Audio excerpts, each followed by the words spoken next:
Hello, everybody, and welcome to Anime Sickos. It's the podcast where geniuses, and the only podcast where we take a look at the fucking four pillars of modern mystery, anime, gaming, posting, and jobs. You know, sometimes you don't remember the thing you've said 112 times. Maybe there's 5. Yeah.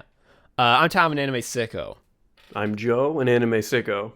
Joe, we're recording this on April 1st, April Fool's Day, and I got a funny prank for you. Do you want to hear my funny prank? Wait, I guess it doesn't work if I tell you it's a prank. Also, is your idea of prank just a lie? Because that's what they are. Like that's what today is. It's lie day.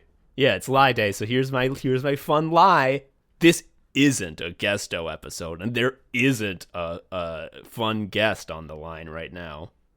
You're lying though. So I'm hold on. I got to work through the logic. So yeah, it's a tough one. This is pretty high level stuff. So that would mean there is a guest.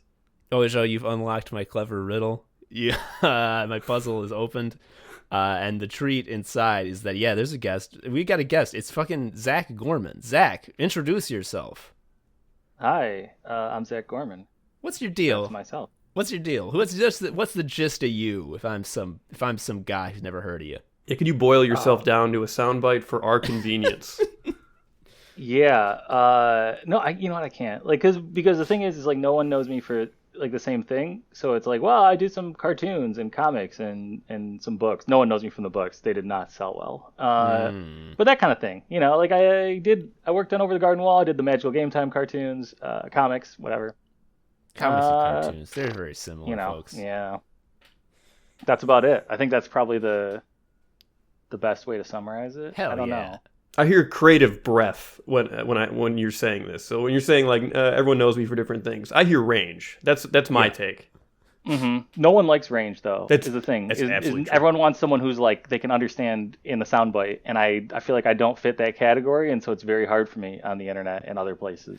That's so wild because when you first reached out with like an interest in going Guesto mode, I was like, oh my God, because like I've known about you since I was like in my college years. Like I was seeing the Magical Game Time comics getting shared around. I'm like, these are so cool. It's Zelda, which I like, but it's also a fun cartoon. It's a fun comic, and some of the comics are a little bit animated. Holy shit, this is incredible. I can't get enough of this. And then I was at the comic store years later, and I saw, oh, they make Rick and Morty comics. It's not the year where everyone's tired of Rick and Morty yet. I like it still.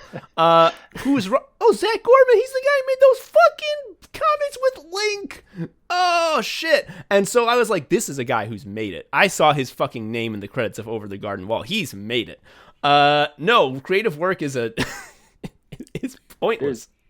There's never been a moment of arriving. There's no like coronation. You get nothing. It's just you get nothing after nothing after nothing. And then the next thing you do, it's like no one cares. So it's like it's cool. Like I feel like I sound super well, I mean, I'm jaded, but like I sound like super unappreciative, but like it's awesome that like all the like those things have lined up and that people know about them. But it's always like, you know, well, what have you done for me lately? Like, well, what's new? Like, what are you doing now? And it's like, I don't know. You're just constantly chasing that dragon. And part of the problem with like jumping around between different industries is like just that, because you get known a little bit for something here, and then it's like, well, I haven't worked on an animated series in like a minute, or I haven't done a comic in a minute, and I'm like literally, I'm not just like saying this like otherwise it might come up pejoratively. Like I'm very ADHD, so I am like always like jumping around from like thing to thing, and can never stay on one medium even for long enough for anyone to really care enough. I feel like I sound very depressed right now, but I'm not. I'm actually like a very happy person. I'm just realistic. I'm realistic. I mean, well, I'm depressed. Yeah. So I'll say. I mean, I just before we hopped in this call, I did my intake for my anxiety and depression partial hospitalization program. So like a bad brain day camp. So I understand. Yeah. Thankfully, I'm just I'm only medicated for like anxiety and ADHD. So like I feel like on the spectrum, which isn't bad. Like for being an adult in 2022, like that's doing all right. Only if you're on like less than like 3 medications a day, I feel like you're in the normal range. Yeah, 3 is nothing. Like that's base. Right. That's like you're getting by. Like all right. Yeah. If you're on like 5 or 6, you're like, well, maybe that's like I feel like people claim like ADHD and like anxiety as God, now I'm just really shooting myself in the foot by saying this, but like whatever. I feel like people claim that stuff as like being like abnormal or whatever. Like it's like, oh, I'm like unique because and I was like, this is just so normal. This is so common at this point. It's like, I don't know. I don't know anyone who doesn't really. It's common and it's boring. And I don't mean that in a bad way. I mean, like, I find it boring. Like, I do not think it's a special case. I do not think it makes me special or interesting. I find it boring and I want it to not be a factor.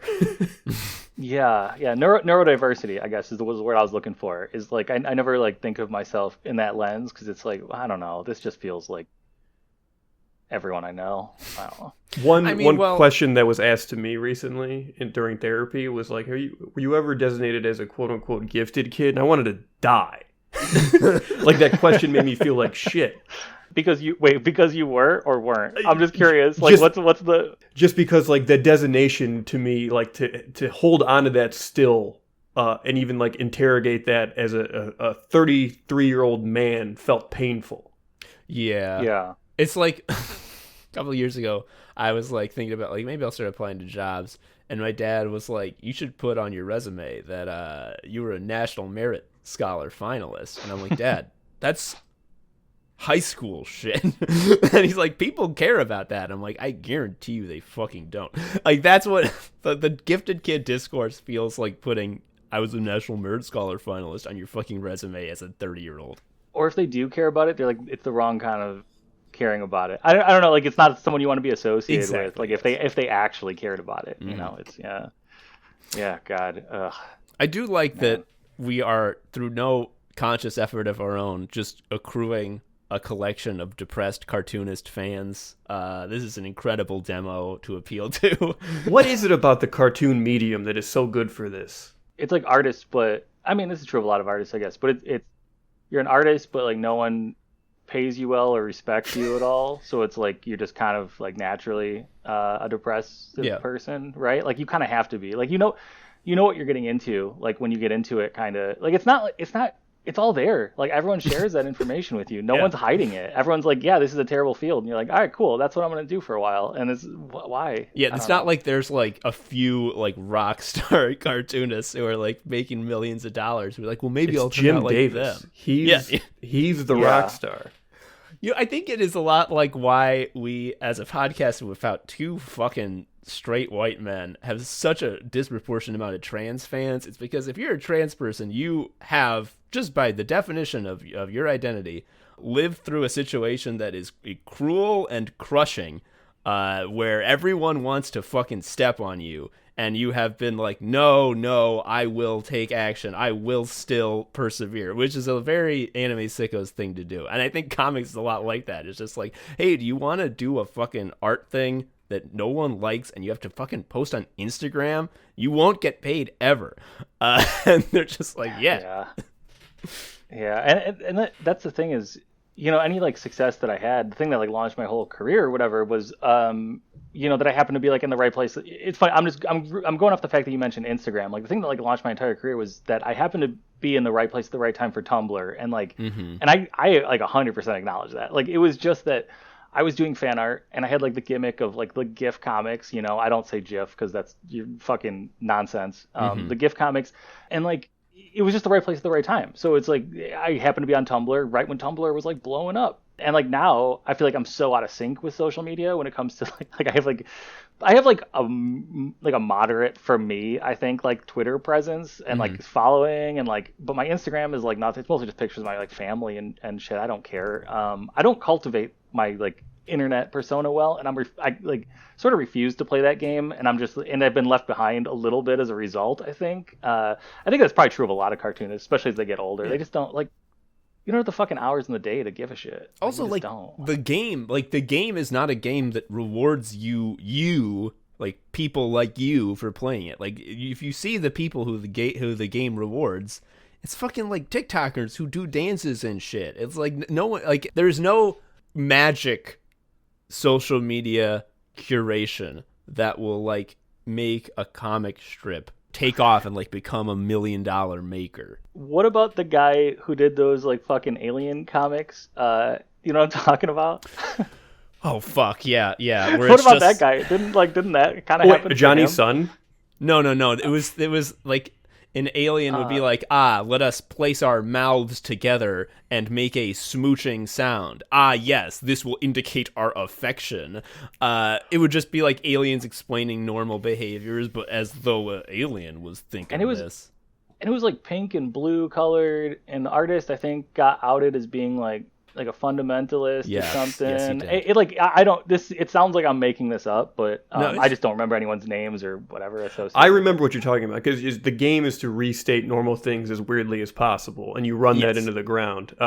Because there's a lot of normal things to you don't run out. Yeah, I mean to be fair, you mentioned Jim Davis, and that is like, I mean, he just ran jokes into the ground and made a bunch of money off it as a cartoonist. So maybe that's like the whole thing is like you just have to be cool with running the same joke into the ground over and over again. Yeah, you have to come pre-sold out. You have to like just be that guy who did the balloon art on the wall. That awful Instagram stuff where you have to take that grind set, which obviously is a deal with the devil. Yeah, because it is inherently anti-art. It includes the possibility of creativity or expression, because that's not what the game is here. The game is you find your little relatable niche, and then you just turn the crank until the fucking goodies stop falling out. At which point you'll have so many goodies that who cares? Yeah, that's the thing that I think has screwed me up more than anything. Like the older I get, the more I'm like, I just want to make like actual art, and that is just like shooting yourself in the foot, though. Like, I mean, like it really is. Like you're like, no one's gonna care though about the new stuff I'm doing. No one cares about art really.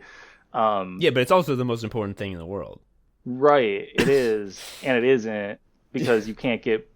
But like, so I'm, I don't keep any secrets about this. Like my wife is like well employed, and honestly, like I wouldn't be able to like have the luxury of having the time to do what I do if it wasn't for like having someone who's financially stable in the house, So it's like that gives me a little bit of a luxury to kind of play with some of these ideas and be like, well, I'm going to be an artist for a while. But then ultimately I kind of, I'm so deeply entrenched in capitalism, I guess. I'm so deeply entrenched that like I start feeling bad about myself if I haven't sold anything in a while or made money in a while. You know how it is. Yeah. I'm sure we all know how this goes. You can poison yourself with hustle brain. God, it's so easy. It's so easy. It's hard not to. Really, it's like a fight not to think like that. If you aren't poisoning yourself with hustle brain, the world yells at you. You're like, you need to eat more poison. Yeah, and I barely so my output these days, which is why I struggle like at the beginning when you're like, this is what you do, and it's like, no, that like when you guys like describe what you do, it's like, well, I can describe what I've done. Yeah. But I can't describe what I'm doing, because what I'm doing is like nobody cares about, and a lot of people haven't even seen it yet because I'm just, But then again, like I say this like I'm some fucking artist, but the reality is I've spent the last like year and a half more or less like writing video games with Squanch Games, who's like Justin Roiland's video game company. It's so fucking cool. What are you talking about? Yeah, that's the raddest shit I've heard. It is cool, but like I'm just saying that I'm not like anti-corporate really. Like I make fun of Disney so much, but then also like I did like a Fantastic Four comic within the last year. So I'm like a hypocrite. Also, I'm a complete hypocrite. Is what I'm saying. People out there, if you need someone to write on your video game, the Anime Sickos will do it. We'll do it. Yeah, or we be voice actors. Like if you have two NPCs that need to like die, we'll do that. Yeah, we'll stand next to each other. Are you in SAG? Just kidding. Zach, I gotta ask you a question. This has been burning a hole in my brain. I gotta say it. You know it's been coming, and I think I know the answer, but it's required of all of our guestos. Are you an anime sicko? So I think that's hard. It's a hard thing to answer. I'm gonna go with yes, because of like a couple of points. Like I was never like the biggest anime guy, admittedly. And I still like, I dabble, more than anything. Like I watch the ones that are like kind of fringe and indie feeling. Like I really loved Odd Taxi within the last like, now I'm watching Ranking of Kings and but I've also like watched like Osumatsu-san, and that's like, that puts you in sicko territory. Like that gets weird. That's I feel like, I don't know. Am I wrong about that? Well, I think you're not wrong, but I do think that you're falling victim to one of the classic blunders, which is thinking that anime sickos has anything to do with anime. It really doesn't. It's more of a state of being. You could be an anime sicko having never watched a single frame of this shit. But I definitely agree with you. Yeah, I mean, I think I am. I would say then, yeah, I'm definitely a sicko because if it's not specifically anime, it's a lot of other things. Mm-hmm. It's a lot of other crazy obsessions and terrible. Yeah. Can I ask? You mentioned Odd Taxi and Ranking of Kings. Were you drawn to them because like they don't look like fucking anime? Kind of yes and no, because I do watch for a while I was watching like My Hero Academia and stuff, but and so I'm like fine with stuff that's like very just straight up like shonen kind of anime. Like I enjoy that. I don't make a lot of time for it. Whereas like that other stuff that feels more different, I feel like I make time for it. And especially if I know, like with Odd Taxi, I knew it was like kind of a one and done. Mm-hmm. Although I think it would be super funny to like try to pitch a second season of that show. I just feel like that'd be like a really great thought exercise. Would be like, how do you pitch like another season of Odd Taxi? But make it as long as Dragon Ball. Really drag this shit out. Yeah. Mm-hmm. It turns out he is just. Wait, I don't want to. Is this like a spoiler-free show? No, we spoil everything. We never keep anything back. Okay. Well, I'm warning. I'm about to spoil the ending of Odd Taxi. I was gonna say, like it turns out he's not. Like he is really a walrus. Like it goes back. Like they just keep flipping it back and forth. It's like, oh no, he is. Oh no, now he isn't. Oh, he's just like a dream walrus or something. Yeah, he unlocks walrus mode and it makes him fight better, which allows him to defeat Frieza. Ultra walrus. Yeah.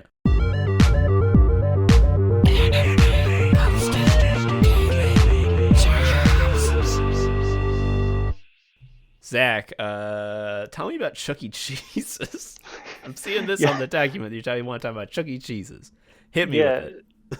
First of all, I was like a little bit high when I wrote that. But like, second of all, it was because earlier in that day, I was at the grocery store, and there was this combination smell that was like I was by the part of the grocery store, where they do like all like the prepared food stuff, and there was like they were making something that like smelled vaguely of like tomato sauce and lasagna, and then there was this older woman who was like picking out a drink next to me, and I had my mask on. For the record, I had my mask on, but even through my mask, I could still smell like her perfume.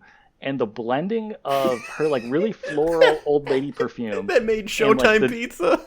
It was 100%. Like I had this flashback. Like, oh man, I was there. Like I was taken back to Chuck E. Cheese / AKA Showtime Showbiz Pizza, and I was like, I don't know what it was. It just hit me so hard, and I was like, man, the way that place imprinted on me as a kid is so serious. Like it's so heavy. It was such an experience that it's like I don't know. It kind of like threw me through a loop for a second.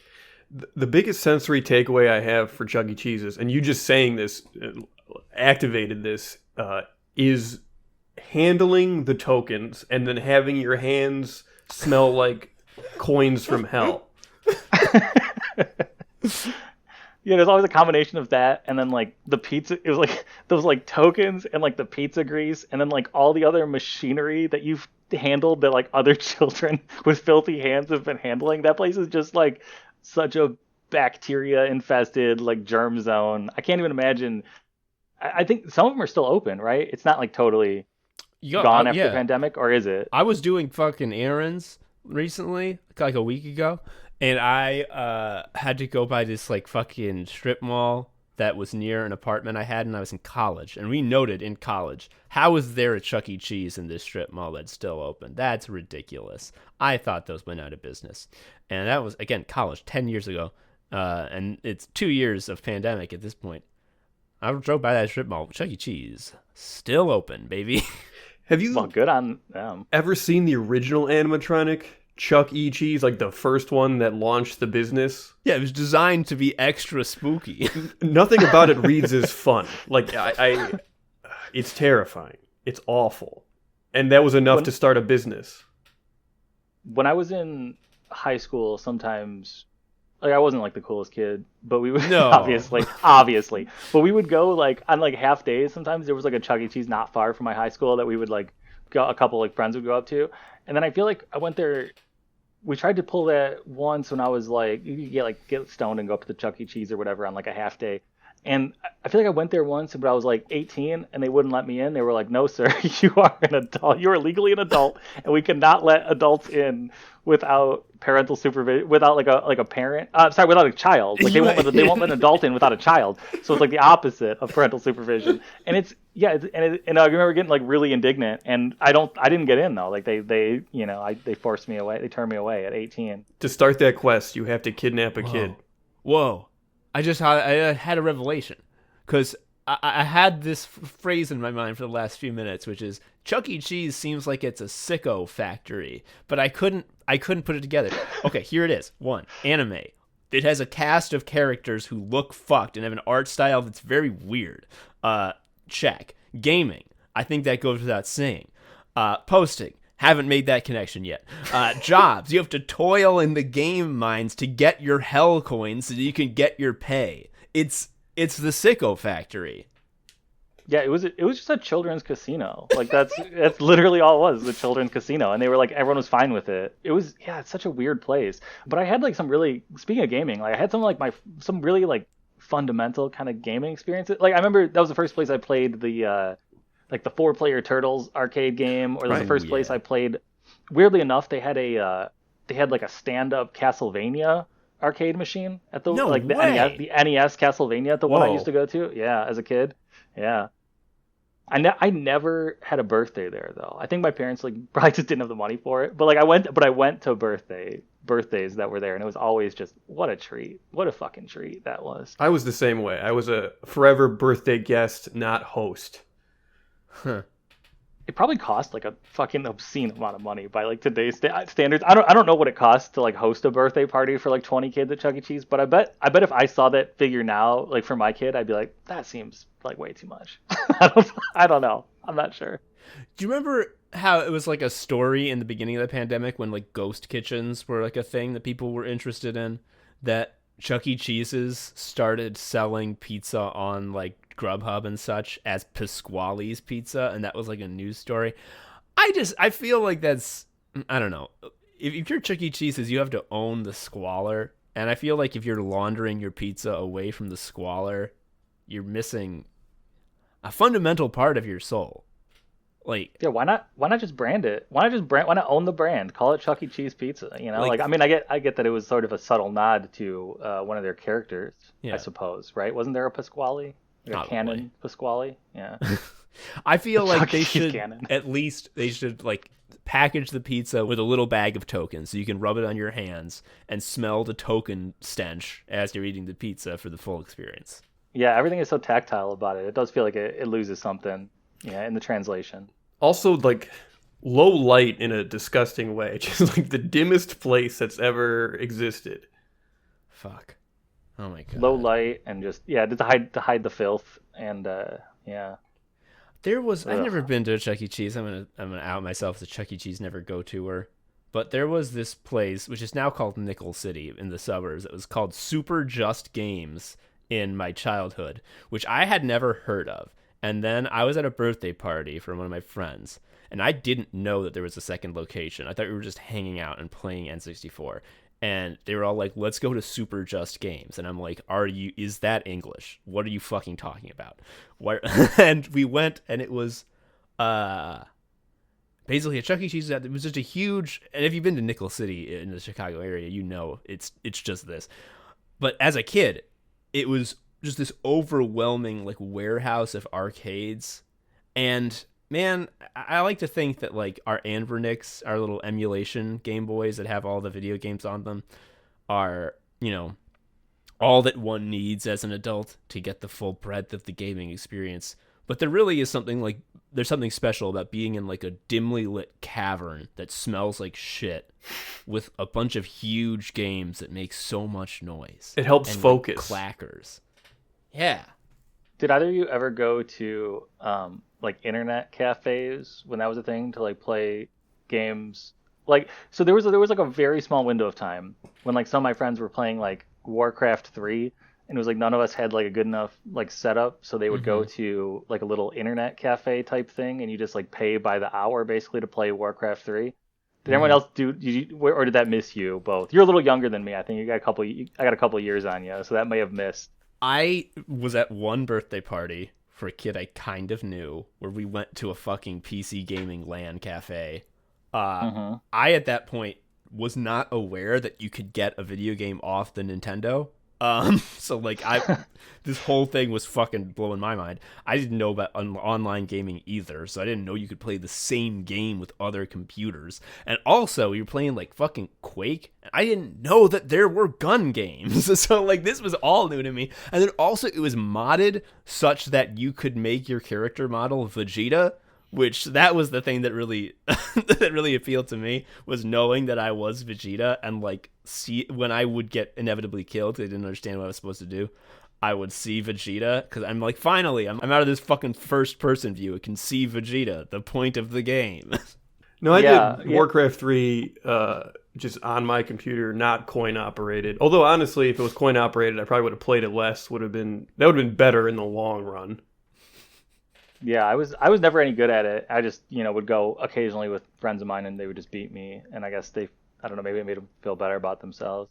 I've never been like the good person at a game. Like I think there's maybe like one or two games ever that I was ever even like remotely competitive, even with my friends, not like on a global scale. On a global scale, that's insane. But yeah, I've never been like really any good at video. For someone who loves video games so much, I'm terrible at video games. Yeah. I think there's something special about a hobby that you spend a lot of time at that you never get good at. I think that's very human. But that's why I play like Kirby. That's why I'm like enjoying the new Kirby, is because the point of entry is so low that I can barely even think and just play that game, and it's wonderful. I was seeing some folks complaining that the new Kirby game is too easy, as though it didn't say Kirby right on the box. It's like, friends, like, have you not heard of Kirby? Do you not look at him and see his soft pink body? What could be difficult for him? Yeah, it's like one of the first games that I've played, because there's a co-op mode in it, but it doesn't matter what happens to the second player. So it's one of the first games I've ever played or tried to play with my like toddler, a literal toddler, and like he seems to kind of enjoy it, even though he can't even he can barely like walk the right direction, on screen. Like he's still figuring out how the joystick works, and it's like, great, that's what Kirby is. That's what Kirby's for. Yes. Like Kirby's for introducing children to video games, or if you're an adult who just like doesn't care and wants to just turn off their brain for a little while. Like I'm not trying to like enjoy. Like I just want to turn off my brain. That's it. It's like a drug. It's great. Yeah. Meanwhile, I'm playing Elden Ring, where it's just like, hello, your brain is now prisoner. Perform this special task or I'll kill you. And I'm like, oh, yes, master, I'll do the special task. Oh, my God, could you have a harder one, please? Yeah, it made me so unhappy playing that game. It just made me like specifically just unhappy. And I was like, why am I doing this? Like, I'm not getting anything out of it. I want to say I put in maybe like 10 to 12 hours total, and I was just this isn't for me. That's an honest try. That is a college try. I think so. I think it felt fair. It felt like I didn't completely waste my money by buying it, but I definitely did, considering like how much game there is versus how little of it I've seen. But whatever. I said this off the mic, but I'm gonna say it again. It's very funny to me that From Software is basically like Screamin' Johnny's Hot Chicken Shack. We make the hottest chicken in town. Dark Souls 1, try our hot chicken. Dark Souls 2, it's still hot. Dark Souls 3, look at our hot chicken. Bloodborne, the chicken's hot as shit. Sekiro, you wouldn't believe it. We've made some very spicy chicken. And every time it's like one of these games come out, the people who love spicy food are like, oh shit, no one does it like Screamin' Johnny. And everyone who doesn't like spicy food is like, I don't like spicy food, so I won't eat that. And they're like, yes, that's why we've advertised it as spicy. And then Elden Ring comes out, and they're like, Screamin' Johnny's here with our spiciest food yet. And this time everyone buys it. And half the people are like, this fucking shit's spicy. I'm so mad. Which, like, can't get mad at you. It is spicy. But, like, what happened? Why is people buying it now? I'm not mad at them. I just I feel like I'm mad at like the couple friends I had who like tried to convince me that it was going to be different. Like that it was like, oh, but this time, trust me. Like they've said that it's a lot easier to get into, or so. Like I was fed a couple lines by like personal friends, not the company, not FromSoft, like personal friends, I feel like kind of fed me a little bit of a line, just because they're so desperate to like talk about it with everyone they know, because they don't want to talk about anything else ever. Once someone's like into these games, they're just like, this is my life now, and like I get that. So I think I was a little bit swindled by like close personal relations who I should cut out of my life because they're toxic. They betrayed you. I don't think it's a lie, but I think they are distorting the importance of the sort of things that they claim are easier. To stick with my hot chicken analogy, it's as though like, oh, this, those have been spicy chickens before, but this time they put napkins in the bag, so you don't have to bring your own napkin. It's like yeah, it is good that now there are napkins, and they are useful. You will get sauce on your hands, but now you can that doesn't actually change anything. Yeah, I think also their tolerance has changed, right? Like I love spicy food, and so I'll eat like really spicy stuff, and then I'll have something that's like mild, and my wife will ask me like, she doesn't like spicy food. She's like, oh, is this spicy? And I'm like, no, I'm not tasting anything. But then she tries it and she's like, what are you talking about? This is super spicy. So it's also probably that too, where it's like to them, they're like, oh man, well, this doesn't seem very spicy to me. But yeah, exactly Souls fan is unable to like investigate their own baggage, right? They're in it too deep. Yeah. We have already had our brains poisoned. They could never. I mean, this is why we keep buying this shit. People are like, "There's so much reused content in Elden Ring. There's so much. It's just Dark Souls bosses again." And I'm like, "Yeah, don't care. Give me like that's why I replay the games. You know how many times I've played Sekiro? Oh my god, that game is like tattooed into my brain. It's so good." But like who? You know what? For anyone who would try to make that criticism of like it's just the same thing again. Like, what video games do they like? Because every video game I've ever played is just more of another game, or like Kirby. It's like, oh, I like it because I know exactly what I'm getting. Like, and that's great. Like every Mario game I play, every whatever. Or Tunic recently was like the one that I got hooked on. It's like, yeah, in a lot of ways, it's just Link to the Past, but I love Link to the Past, so it's fine. Like I'm I don't know.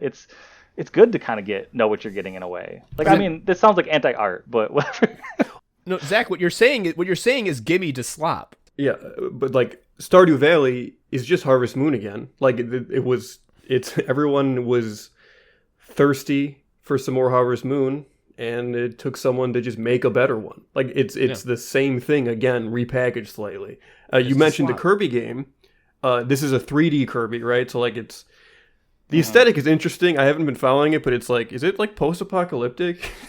Yeah, it's super weird in that way. It's like, I don't know why they went that route, but it is. And like all the props and stuff will be like kind of more realistically rendered, so that they like contrast with Kirby and the other enemies and stuff. But I don't know that I necessarily like that. It feels like it's all like, so far I'm not that deep into the game because my gaming time is super limited, but it feels like the equivalent of like, did either of you play Mario Odyssey? Yeah. Yes. It's just like the New Donk City level of Mario Odyssey, but like for an entire game. But like if New Donk City was like ruined by some sort of untold apocalypse. New Donk City fucks me up because Mario is clearly not human.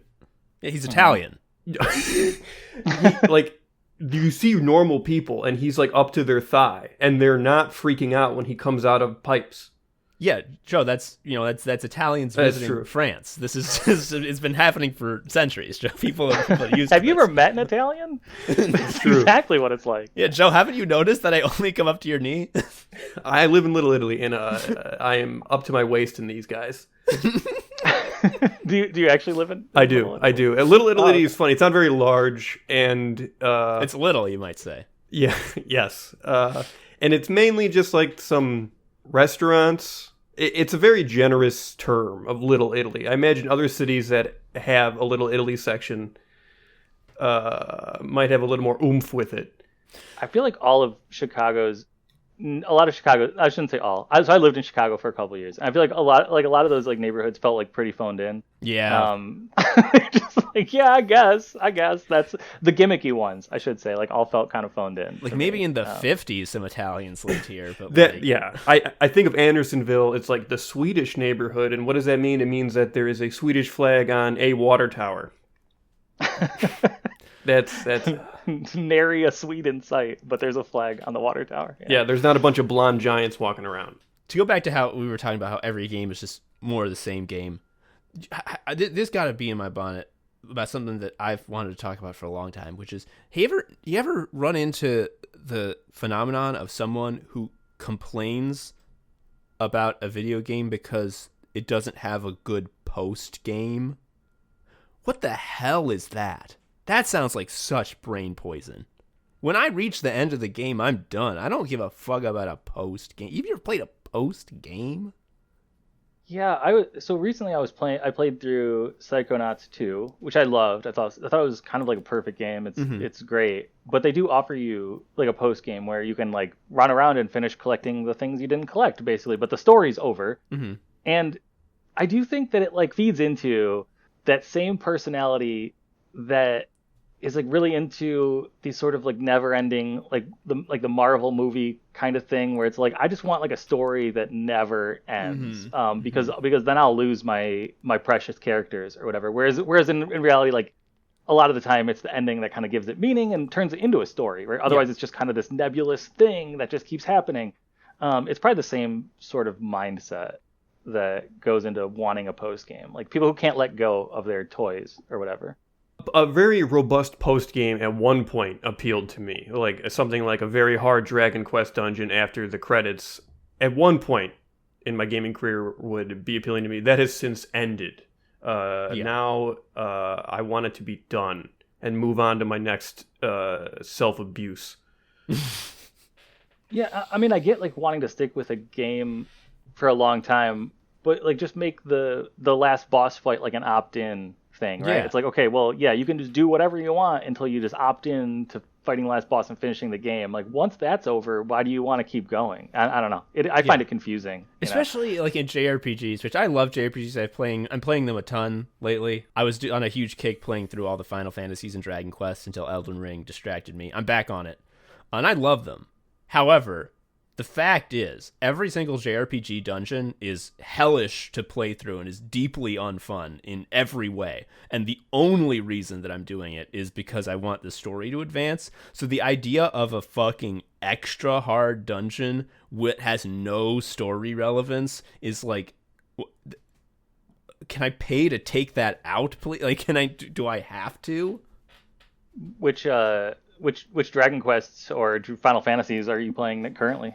I was playing Final Fantasy V, but I got to the point where everyone had like the ultimate job skill combination that I wanted, and I was like, and there's going to be like this for the rest of the game. So like, even though I have like a fifth of the actual content still to go, I just kind of gave it up.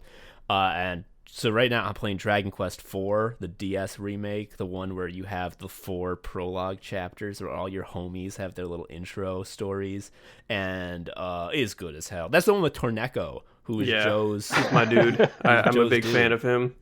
There's a PlayStation game called Torneko The Last Hope, which is a roguelike, and I got that on a whim because I was like, I like that, look at that guy. I didn't like it because I didn't know what a roguelike was at the time, but little did I know it like planted a horrible seed in me that I still can't extract no matter how much therapy. I never played any of the like his like Torneko's like solo games or whatever, but I played a lot of the like the mainline. I don't know if a lot is the right. Yeah, I guess I played a lot of the mainline Dragon Quest stuff. I played like a lot of the Final Fantasy. I gave up on Final Fantasy after like 10 though. I don't think I played anything after 10. I am in the process of telling Tom again and again that I believe this 9 is the best one. I really feel 9 hits all the right notes. I think like 9. I think you would probably argue that 9 is like technically the best, but I have like my nostalgia that I can never escape for like 6 and 7. That like just it elevates them, but it's purely nostalgia based. Like it's not. I know it's not objective at all. But I especially 7 because I was like. That came out when I was in 7th grade, and I was like really, really fucking depressed. And so I just like never left my bedroom. So all I did is play Final Fantasy 7 for like at least like the duration of an entire like summer break from school. And like for some reason, my parents didn't like intervene. At a certain point, it's like you need help. But like, and so I have this like fondness / it's also kind of like weirdly sad to me to think about. Like I didn't play the remake because I feel like it's like so weirdly personal, that game, like the experience with it. And I don't like replay it. It's not a game I'm trying to replay really. I have replayed it like not far after the original playthrough, but like I don't really want to revisit that. It feels like therapy to me. Like I don't know if I'm ready to pick that up yet. I remember playing 7 a lot and then going on the internet and like looking up Sephiroth facts. Like that was the main purpose of a computer, is to look at cool pictures of the long sword guy. That and just like downloading very slow pornography where it'd be like, I feel like it was mostly just JPEGs, but it would like load really slow. I remember that was even probably earlier than that.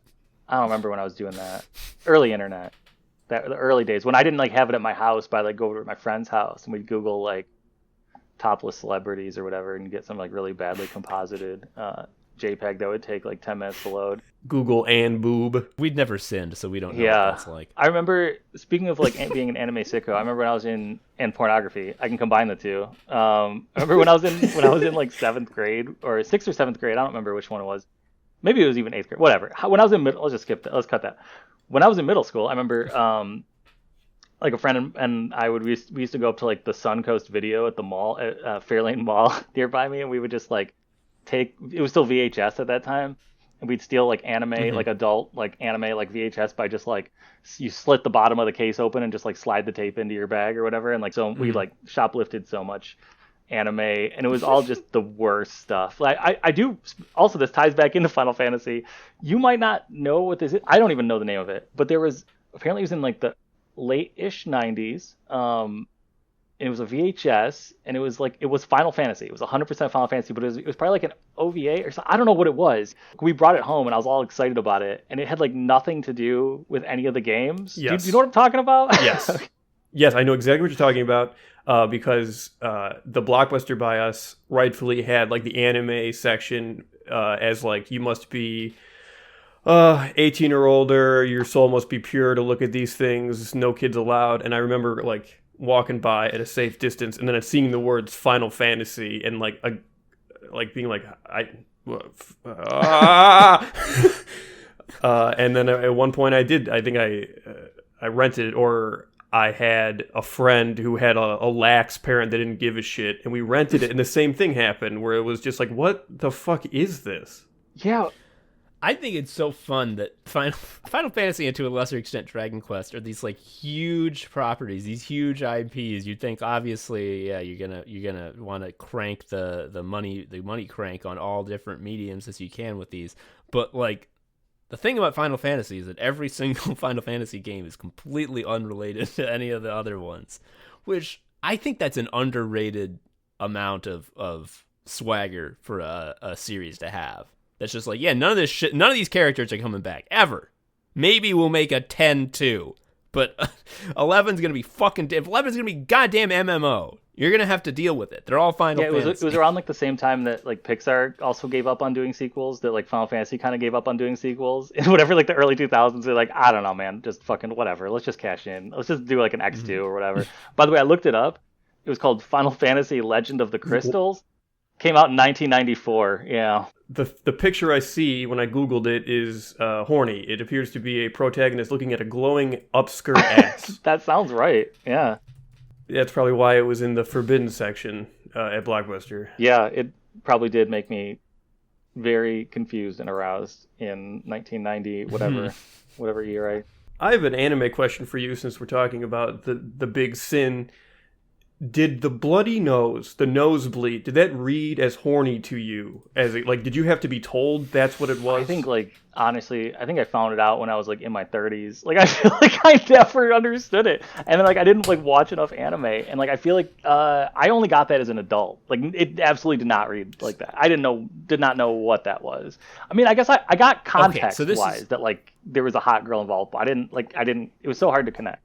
There's no visceral understanding. Okay, we've been talking about this. So compare a nosebleed to hitting yourself on the head over and over with a huge wooden mallet. Doesn't that read so much more clearly and viscerally as, oh, that guy's horny? Like, I understand that. I understand hitting yourself over and over with a huge wooden mallet.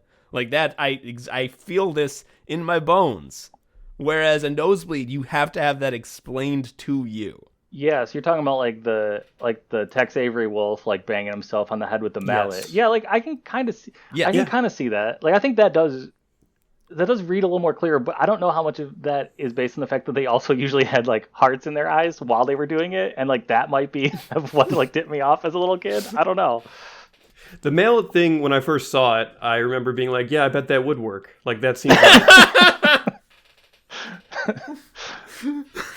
Like, he knows. Yeah, no, like, definitely that's a valid... If I had a mallet, that would be the move. Yeah, I mean, do you think it's the opposite if you grew up in Japan? Like, would you see the mallet and be like, this doesn't... Someone has to explain this to me. Like, is it just purely like a...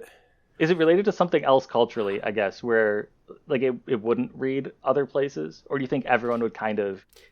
Because like I feel like I do inherently like understand the mallet a little bit better. Right. I don't know. Is the blood supposed to be there's so much boner blood that it's coming out of your nose? Is that like the actual like physics of it? Yeah, right. I think like, so. Okay. I think it's just your blood's really pumping. But like really, it's kind of the opposite because you'd have like low blood pressure everywhere else because you have a boner, which is why like prolonged boners from like boner pills are dangerous, is because it lowers the rest of your blood pressure, right? Isn't that like so? It's actually like they have it 100% backwards. Like it's completely backwards. Japan is very unscientific about this, unfortunately. Also, like, is there like recorded history? Has there been like a confirmed case of a spontaneous horny-based nosebleed? Because I feel like no. Like, the amount of nosebleeds I've had in my life, almost exclusively is due to either trauma to the nose or I've been blowing my nose for a week because of an illness. Certainly, no one I know has ever had a spontaneous horny-based nosebleed. Like, what's the rupture? What's the first recorded, like, depiction of that? Not even, like, whether or not it actually happened, but, like, when's the first time it showed up in a medium to denote runaway horniness? These are questions historians should be looking into. Mangaka Yasuji Tanioka's humorous comics from the 60s are thought to be the trope's earliest inclusion in manga. I like the mallet better. I do. Sicko mode, sicko mode, sicko mode. Sicko mode, sicko mode, sicko mode. Sicko mode, sicko mode, sicko mode. Sicko mode, sicko mode, sicko mode. So, Zach, I was on your Twitter, and I saw that you sculpted a very thick Wolverine, which I thought was so charming.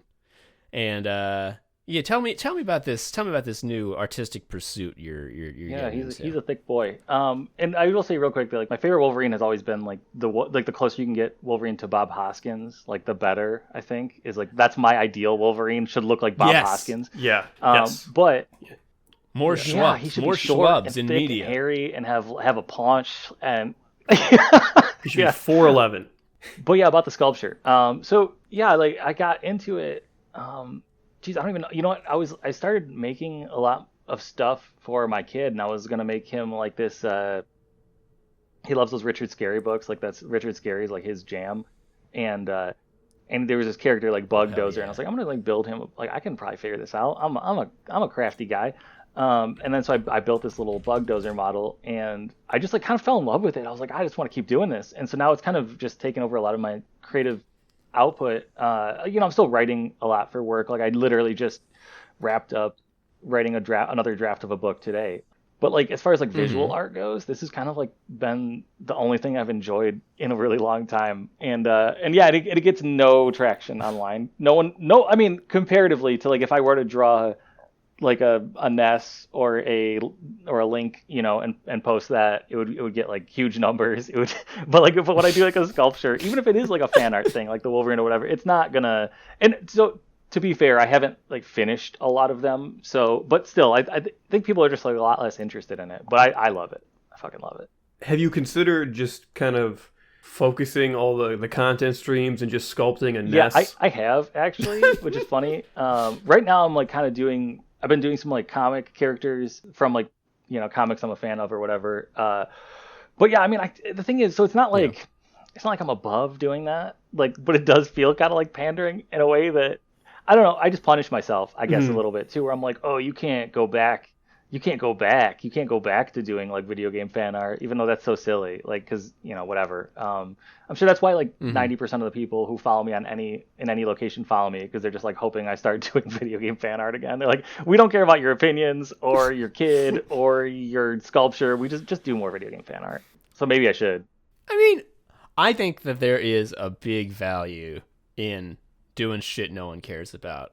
Take case in point, we did pretty recently a sketches only episode. It was for us and us only. I told Tom, I was like, you know how there's those parts of rap albums no one likes?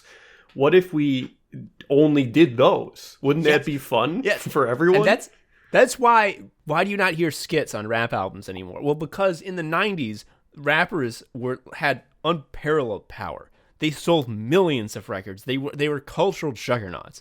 There wasn't this proliferation of content streams on the internet. So like the famous rappers wielded untold power, and they were thus able to do what they always wanted, and what every human really wants, which is to do a little skit.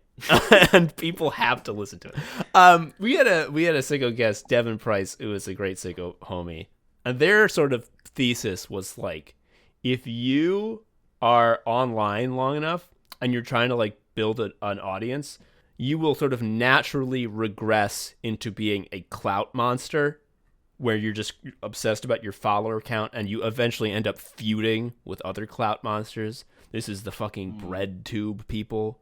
People give a shit about these YouTube channels that all they do is feud. And their sort of antidote was like, you gotta post a bunch of shit that no one's gonna fucking react to, so no one ever mistakes you for that. And I'm like, I really took that to heart, and I'm like, that's you kind of weed people out. You weed out certain people for sure when you do that. If you just post a lot of stuff that no one's interested in, then only people who are like actually fans of like your stuff in a way that you want them to be fans of your stuff stick around. Like the other people who you don't like, their fandom isn't going to really matter to you in the long term, because they're not actually into the thing you're doing. They're just kind of into like the window dressing of it. It's like they like the aesthetic of it, but don't care about like the content that matters to you. You'll weed out like, the riffraff when you do stuff like that, which is probably good. I mean, it's good. It also stops you from optimizing every aspect of your life, which I think is very healthy, because there's obviously a very huge draw, especially when you're talking about content, because everything about content is metric driven. I mean, it shouldn't be, but like it is. So like the pull to find your high performing slop nuggets and like only do those is very strong, and you must resist that. Yeah. Like if we were to be optimizing our brand, like any sort of like brand manager or agent would not take us. They'd be like, you guys are morons. What are you doing? Yeah. They'd be like, how are you not fucking streaming every day? Like streaming is a perfect fit for our brand. Yeah. But, and I'll be like, I'm very sad mostly. So that's probably why. Yeah. And also like, I don't want to fucking do it. Like it sounds unfun to me. Yeah. I don't so like having like, my face will. on camera. And so like, I don't want to do like TikTok, the streams. I don't want to do any of that nonsense. You have to be careful about what you make a job, because the sort of tell I see with people who stream, I don't really watch a lot of streamers, but I follow people who do stream sometimes. And when they start having to do posts like, hey, I'm not really feeling up to it, no stream today, that to me is like, oh, it's becoming a job. It's becoming a job because they feel guilt. Like that is an emission of guilt, which is, I mean, it's an irrational guilt. They shouldn't feel like that. But yeah, the thing that I think makes me and probably everyone else who's kind of in my position like so frustrated with people who just feel like they're just working the algorithm or just like only pandering, is that it feels so easy to do that. Like it feels like I know it's not, like I know that it would be like draining emotionally and like probably spiritually, for lack of a better term, to be like that. But like, but it would be, but like intellectually, it's so easy. You go, well, I know what I would do. Like, I know if I just didn't give a shit anymore. We mentioned this in like the pre-show. If I just didn't give a shit anymore, I would just like start selling fucking Magical Game Time, like animated Zeldas as like NFTs. I'd go, well, you know what? I gave up and I just don't give a shit anymore. So this is what I'm doing now. And then people act like you're too stupid to figure it out. I think that's the part that gets frustrating, is the people who do it act like you're stupid. You're like, no, I'm not stupid. I just don't want to do that. Like, I don't know. It's, oh God. That's the thing. We hate like the business brain, like business advice shit, because it is just like there's no advice to give. Like everyone knows instinctively how to fucking sell out and be a soulless husk, man. It's not that I don't know how to do it. It's that seems bad to me. And like the husk men don't get that. They're like, what do you mean? Don't you want to make money? And it's like, I mean, I want to have enough money. I don't want to be rich. Yeah. I want to have enough money. I don't want devil dollars. You are saying Like this Tupac, is the way to like get Tupac devil dollars. said, with a, like, you know, I made a G today. Yeah, but you made it in a sleazy way. Like I don't want to do that. I don't want to make my G in a sleazy way. Yeah. Yeah, I want to make my G doing skits. That feels good. It feels good when you make money doing something you actually really like and care about. But man, yeah, fuck money. This was a huge brain breakthrough for us with regard to don't make shit your job, which was like we before Anime Sickos we were doing Shuffle Quest, our RPG show, which is coming back soon. I swear to God, I've been saying that for ages, but it really is true. He's not lying. I've recorded a lot of stuff for it. It's happening. But we had our Patreon for that, which was semi-successful, and it had a lot of tiers where I would give like fucking rewards and shit, and I would do a lot of stuff, and I was constantly fucking sending stuff out, and it was so hard. And then we made the Anime Sickos Patreon, and we were like, yeah, no rewards, none. There never will be. And it's much more successful than the Shuffle Quest Patreon, and like, holy shit, like that was the fucking key all along, was just like, yeah, we're not going to do any homework. Who cares? And obviously no one, because the people pay us anyway. There is a little bit of that where you just like assume that people want, but like, well, you give away like all these little like treats and rewards and like tokens of whatever, and like I think a lot of the people who are supporting you, they get them and then they're like, oh, okay, and then just move on, like right away. Like it's not meaningful on either side. The interaction is not like substantial. It feels no different than like those little quarter operated things you put in and you get like a spider Sticky ring hand. or like some gum. Like it's just like a little yes, exactly, it's just a little like a flash of dopamine, except instead of it being a little swirly thing that the capsule rolls down, you get to look at it. It's me going to the post office. Yeah. But that makes someone feel good. Someone's like, he went to the post office for me. Good. Yeah, no, I'm just kidding. No one cares. I mean, yeah. It's the weeding out. It's the weeding out that you were discussing. The thing that fucking gives you fulfillment as a creative person is someone who follows you because they know, like, I trust that whatever you do will be a thing I like, and like that is worth like 10,000 fucking like Instagram likes, in my opinion. Can I be honest though? I think even someone who's like a true fan and tells you, I've gotten this. God, it's gonna be, no, you know what? This might make me sound like a monster. I'll say it anyway.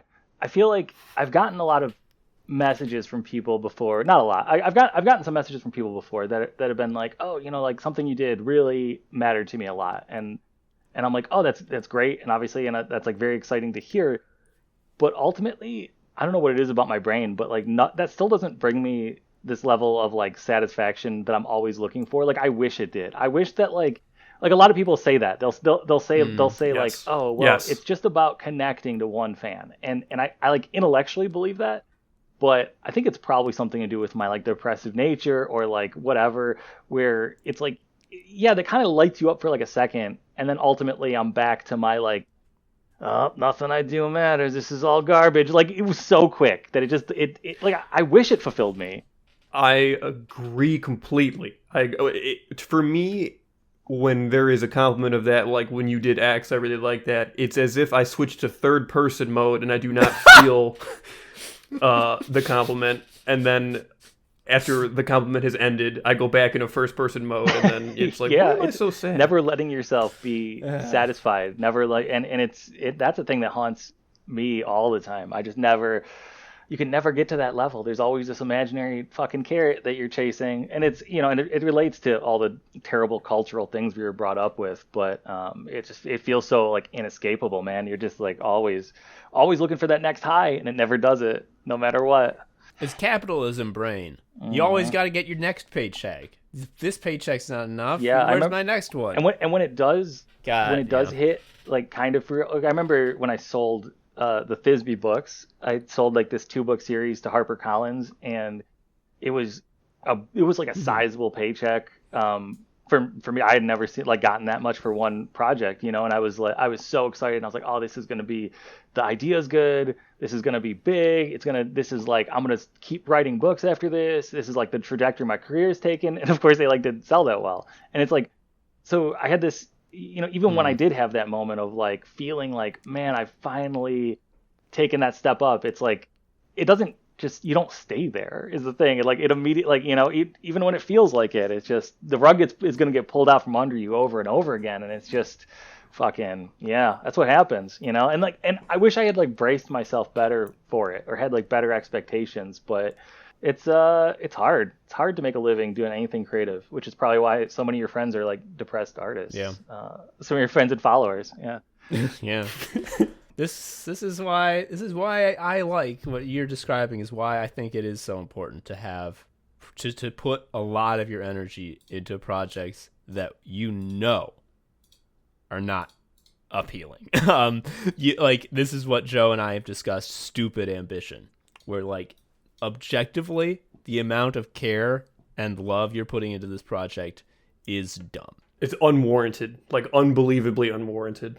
Like there's no fucking one asking us chat podcasters to do a fucking full-on audio drama 2.5 hour play that I wrote. But I want to do that. Like it's going to be fun for me, And maybe a couple people will like it, because I've wanted to do some dumb shit like this my whole life that nobody was going to like. And maybe a few people are going to like this. And like they did. And I sure thought that it was going to be like, my opus. I'm finally fulfilled forever. And it's like you said, no. It passed by. And now I feel as bereft as I did before. But like, fuck, when I was doing that was like, it felt real good, and I know that I could do it again. The thing good. I use lately more than anything else as like my guiding star for if I'm doing the right kind of work or not is, am I really like happy or satisfied? It's not always happy, happy is kind of bullshit, but like, am I really like satisfied and fulfilled just from sitting down and doing the work? And if that works, then it's like, you got it. Like that's the thing, is like, you should only pursue, like, and obviously, ideally, if you can afford to, you need to do pandering shit. Everyone does. But I feel like that's the thing right there, is like, if doing the work itself can fulfill you in any way, you're on the right path. That's like the good work. That's the good shit.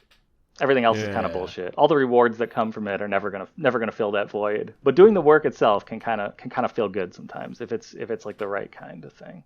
You know who I'm very envious of is like, not for the religious aspect of it, but like the orders of monks who are just like, all we do is make tables, all we do is make beer.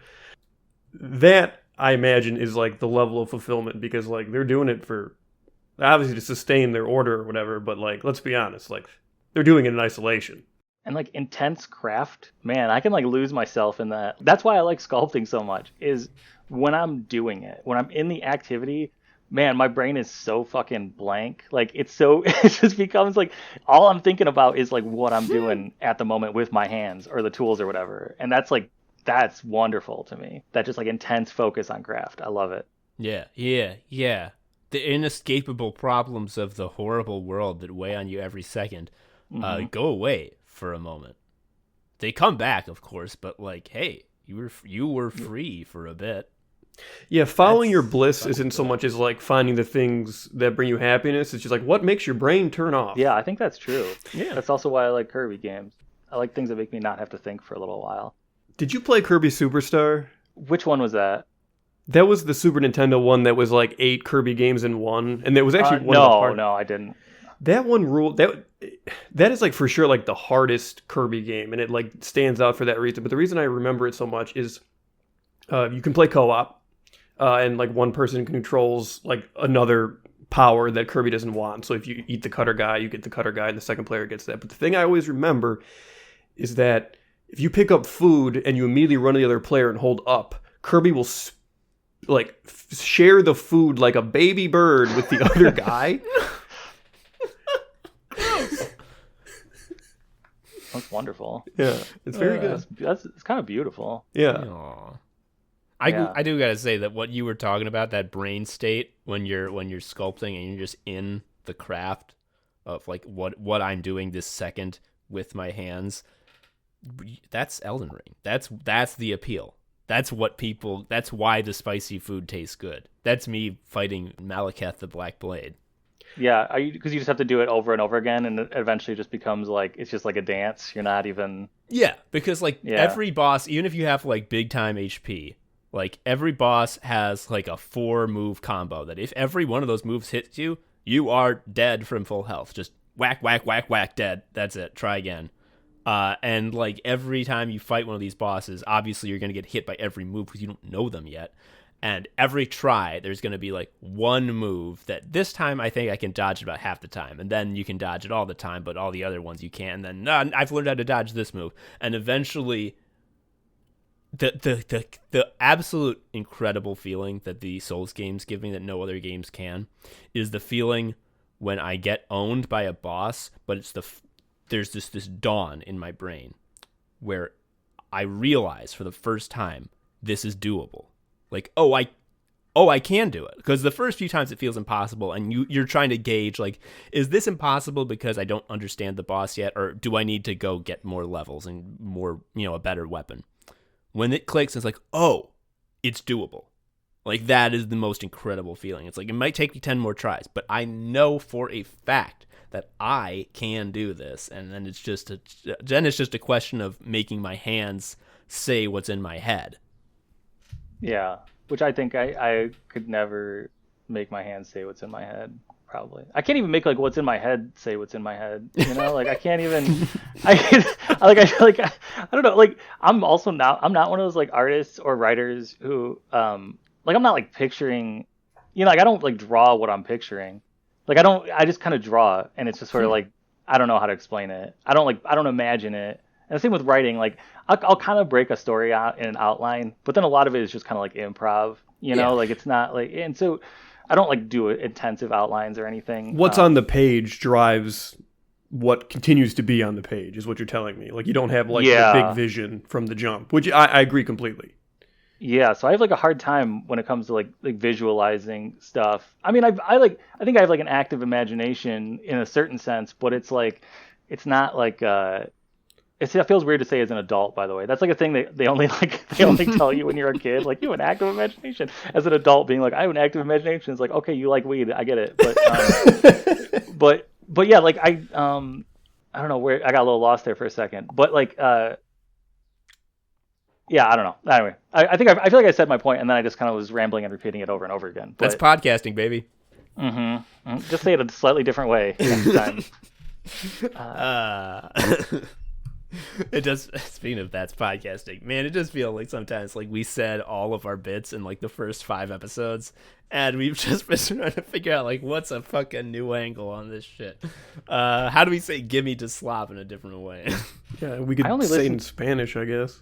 I only listen to like 2 or 3 podcasts regularly at this point. And I agree. I mean, it is that's what they all are, though. Yeah. That's like it's not unique to this one. That's like 100%. It's just they've gotten all their ideas out there in a couple episodes, and then you kind of just you like the bits. You keep coming back for those bits, those juicy little bits. Yep, give me a slot, baby. It's good stuff. Yeah. They change time to time, I guess. It is what it is. We're the anime sickles, and we're here to say anime is bad in a war crimes way. So Zach, you are a creative, you are a visual artist, you draw things. I have a horrible confession, which is I've been thinking about learning to draw, and I need you to like talk me out of it, because I know it doesn't help anything, because we've had many guests say as much. So talk me out of this, please. Have you had other guests try to talk you out of it at this point? No, this is a new evil that has arose in my brain. Yeah, at the time we had other artists on, Joe was more healthy and knew that drawing was not to be done. Yeah, I've been worn down and weakened. Yeah, I think so. I'm not even. I don't think I'm even like really that good at drawing. I do draw, but I've never like learned like proper anatomy or was ever able to like accurately represent something. We know so Really well. many fucking people who are good at drawing, and every single nobody will own up to being good at drawing. Not fucking one. I think the problem is no one actually is good at it. Maybe the problem is that nobody has ever been good at it because like the idea of being good at it is this like nebulous thing. So I guess Yeah, it's nobody's Toriyama, Miura, and fucking that's it. They're the only people who have been good at drawing. I guess so. That's the first warning is like no going into it that you're never gonna feel like you're any good at it. So is that okay? Is that part that's acceptable? everything. So okay. Okay. All right, so that's fine. So the second part is like, do you have like an end goal in mind? Is there like a project you're trying to pursue, or is it just like I just kind of want to know how to draw, or do you have like I'd love to draw comics, or I'd love to whatever? Well, if I said I want to draw comics, that's like I want to do the worst of the worst. That's like, as you often say, Joe, it's like, and I'll kill again. Yeah, and I'll kill again is when. But I think the main reason I want to learn to draw is like sometimes I get very like just stupid like things in my head, and it would be nice if there was an actuation process a little more thorough than just texting Tom. Like if I could just then take that idea and then rather than being like, Tom, what about a guy named Captain Fuck? I could just draw Captain Fuck.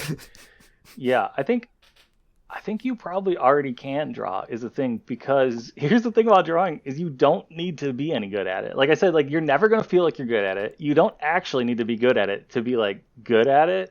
Because a lot of times like I'll see shit by people who like arguably can't draw, and it's way funnier than someone who can draw. Or like just gets the idea across in like a much more immediate way. So I feel like in a lot of ways, I think this is true of like I know Casey Green has been on your show before, and I think a lot of artists, like I see him kind of do it too in a way, and like a lot of artists that I really like their cartooning and stuff, they obviously like can kind of draw, they can draw, but then they like spend so much time trying to like unlearn that because it's so much funnier so often if like you're bad at it. If you're bad at drawing, it's way funnier. So I would say like you probably already can draw. That's the thing, is it's probably in you already. I also need to embrace doing a shittier job in general. Like, 'cause I think part of my hang up is that I want to do a good job. I have this awful golden retriever brain that wants to be good. And I think doing something that I suck at that's also funny, I think that's the right combination of inputs to like maybe quiet the darkness a little. Yeah, I would say here's the trick to getting good at drawing is don't care if you're actually good at drawing, and just care if the final thing like makes someone else go, like if it's like supposed to be funny, if it makes someone go, yeah, that's funny, like that's it, you like did it, like that's like I think that's being good at drawing. I think drawing is just like a way to get get a point across, right? So like the actual skill involved can be like anywhere in the gamut. It doesn't matter. It's just like how effective is it at getting that like the bit across. So it can be a terrible drawing can be a really good drawing, if that makes sense. Yeah, like the Phil Elverum comic, Do You Guys Have Dog Trouble? The movie is like not well drawn from a technical perspective, but it is the perfect cartoon, and it is drawn in the only way it could be. I went down a Brad Neely rabbit hole. And like obviously China, Illinois, like the Adult Swim show is well animated, and it was a nice like I would say polishing of his style, and then it looks good in movement and all that stuff. But like most of his comics are basically like MS Paint slideshows where he raps over it. And the look of it, I don't want to say it's shitty, but it has a low effort feel that I think is really cool. And the same reason like we have artist friends, whenever people show their sketchbook stuff, I'm almost more enamored by that than like the really polished stuff they do, and I don't know why. Yeah, that's sort of like a known thing. I feel like all artists kind of know that, like you draw something in your sketchbook and it's like, oh, that works, that's great, and then you try to reproduce it in like a finished form and it sucks, and you're like, fucking, why does that suck so much? Because it's like because you were overthinking it and you were overcomplicating it. So I think like there is sort of like an immediacy to it, and I also think the other thing I would say as far as like trying to be good at drawing would be like pick someone. I think like this would be like a fun shortcut project. Is pick someone who's like really really good at drawing, and then just try to emulate what they're doing, and you're gonna fail miserably. But I feel like the result of how you fail is going to end up producing something that's like, oh, that's really interesting. Like pick like the best artist that you could think of, or someone who you're like, I would never be able to draw like that, and just do your best at emulating it, and just like see where that gets you, because it's probably gonna produce like kind of entertaining results. I hear what you're Draw saying. Draw Gokus. Find something that is so good, and then in the act of trying to emulate it, cause a horrible explosion, and then you're left with a shape of a crater that is entertaining. And Yamcha's in the crater. Draw Yamcha. Yeah. I think that's actually kind of how it works. Like I think that's where everyone starts too, right? Is like you all start like I was like tracing and copying like Jim Lee drawings in like the early 90s when I was like a little kid, you know. I feel like everyone kind of starts doing that, and then you just sort of end up somewhere weird, like totally different, you know. Like you look at my drawings now and you would never be like you're ripping off 90s X-Men comics, but I kind of am ultimately, because that's where it started. Yeah, I'm not doing a good job of talking you out of it. I'm actually like being really encouraging, which is probably maybe not what you want. Yeah, I'm like, now I'll kill again. Like, draw Gokus. I just think like everyone should make more shitty art. And like if the question is like, should I learn to make shitty art? Like, yes, you should. Yeah. I mean, that's why I fucking started learning piano. I'm just like, I want to play music. I don't ever expect that I'll be like performance grade, and I'm certainly not performing for anybody. But like, it's fucking fun. I'm plinking out a little tune. I can feel myself getting a little bit better, and that's just like, hell yeah, that's cool for me. That's a treat for Tommy. Yeah, entertain yourself and make bad art. I think that's gonna get you far. Entertain yourself and make bad art is like a nice little. If you were optimizing your life, you could probably make an Instagram brand out of that bullshit. I probably could. Yeah, it felt kind of gross to say, if I'm being honest, but but it felt right. It felt accurate, but kind of gross. It is right, because that's how you get shit like Joe's Notebook having. I'm out here getting my dick snucked in it, and Hoots and Hollers and buy stickers of it. The dick snucking thing was first and foremost like a cartooning impulse that I didn't know what to do with, right? So I just wrote the words. Yeah, just chase that impulse. Like that's, it's guiding you in a way. Your inner muse. Let's go full like Instagram. Your inner muse is like pulling you. You just follow that beautiful angel voice. Draw Goku getting his dick snucked. Yeah. He would never. Yeah, he doesn't know how it works. He would never get on the plane. Fuck. Never been horny. Never been horny. Don't tell the paper that I ever got horny. Folks, excellent Guesto episode from Zac Gorman, in my opinion. If I had to rank that, I would put it on the top rank. Except, I mean, all of our episodes are top rank. That's just the fact that we're great. All S tiers. Fuck. Zach, if people were listening to this and are like, you seem cool, you seem fun, I want to know more about this fellow, how can they do that? Where do they go? Well, I'm on Twitter, but honestly, just, I don't know, stay off the internet. There's nothing good on there. It's like, if you want to find me, that's where you can find me, but don't. That's fair. Not many guests have that honesty. Internet is quite bad. Fuck. Cool. Thank you for joining us. It was a real treat. Thank you for reaching out. I'm glad that we could have you on. Yeah, thanks for having me. I'm thinking about all the shitty art I'm gonna make. I'm gonna make some really bad Gokus. I imagine like one. He has both of his hands stuck in honey jars. Just some. You dumb love shit. that fucking image so much. It's so funny. It's so funny. I just watched Winnie the Pooh with my kid the other night. One of the Winnie the Pooh movies, and he definitely gets his head stuck in a honey jar, and it's really funny. It is. I laughed. I think I laughed out loud, even no matter how many times I've seen it. I laughed out fucking loud at it. Because you're sticky at the end, even when you escape. There's just shame all the way. And like, there's no good outcome to sticking a limb of any type in a honey jar. Like, it's gonna get sticky. Even if you get it out right away, you're gonna be fucked up. Oh, Jesus Christ. I've been Tom, an anime sicko. I've been Joe, an anime sicko. And I've been Zach, an anime sicko. Hell yeah. Yeah. Thank you so much for listening. We'll see you next time. Bye-bye. Bye. Thank you for listening to Anime Sickos. I've been Tom, a sicko. You can follow me on Twitter at TomHarrison19. Joe is also a sicko. You can follow him on Twitter at ShariaUncle. You can follow Anime Sickos on Twitter at Anime Sickos, or email us at animesickos@gmail.com. Please leave us a review or something. I don't know. Tell a friend. Anyway, until next time, bye.